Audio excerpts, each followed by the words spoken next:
একটা পুরুষকে ৩ দিন ধরে ঘরে আটকে রেখে বের হতে না দিলে পাগলের মতো ছটফট করবে। অথচ একটা মেয়ে দিনের পর দিন ঘরে থেকে রান্নাবান্না করে সংসারে সময় দেয়, বাচ্চা পালন করে।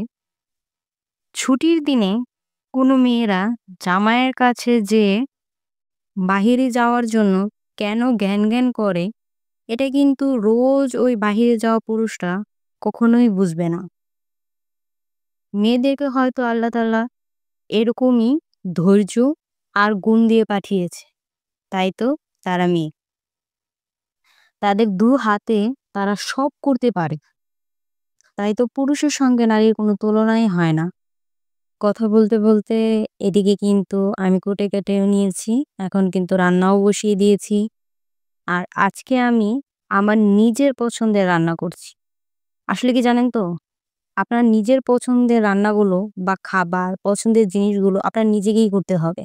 একটা কথা মনে রাখবেন, আপনি যে খাবারটা খেতে ভালোবাসেন, সেটা কিন্তু কেউ আপনার জন্য তৈরি করে নিয়ে আসবে না। বলবে না যে, "এটা তুমি পছন্দ করো, তাই আমি তোমার জন্য এটা তৈরি করেছি, তুমি খেয়ে নাও।" কিন্তু আমরা মেয়েরা প্রত্যেকের পছন্দের খেয়াল রাখি। বাবা-মা, শ্বশুর-শাশুড়ি, স্বামী, সন্তান সবার। আমরা চেষ্টা করি প্রত্যেকের পছন্দ অনুযায়ী সবকিছু করার। কিন্তু আমাদের জন্য কেউ কি কিছু করে? না, করে না। তাই নিজেদের পছন্দ নিজেদেরকেই খেয়াল রাখতে হবে। তো এখানে আমি আজকে চেপা শুটকি দিয়ে বেগুনের একটা ভাজি করছি বলা যায়। এই ভাজিটা আমার আর আমার হাসব্যান্ডের দুজনেরই অনেক ফেভারিট। তো এটা হলে আমার মনে হয় আমার ঘরে আর কিচ্ছুর প্রয়োজন হয় না। কথা বলতে, বলতে দেখেন আমার কিন্তু এদিকে রান্নাটা কমপ্লিট। আর এদিকে আরো একটা ফেভারিট রান্নার কথা বলছি। সেটা হচ্ছে পাঙ্গাস মাছের যে পেটির পিসটা হয়, সেটা ছোট, ছোট করে কেটে ভুনা করলে দারুণ লাগে। অনেকে হয়তো এটাকে কুটি বিরানও বলে থাকে।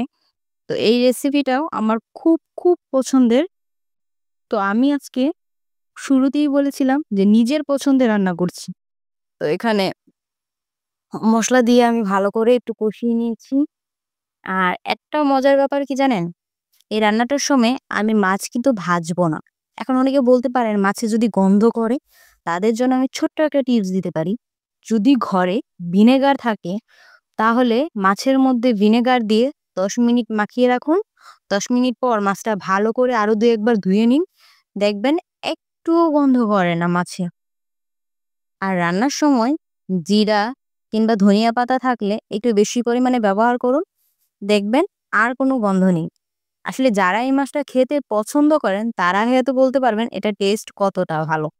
তো যাই হোক, এদিকে আমার রান্না কমপ্লিট। আর এই ভুনাটা দেখে কত লোভনীয় হয়েছে দেখেছেন? আজকে এ পর্যন্তই। আল্লাহ হাফেজ।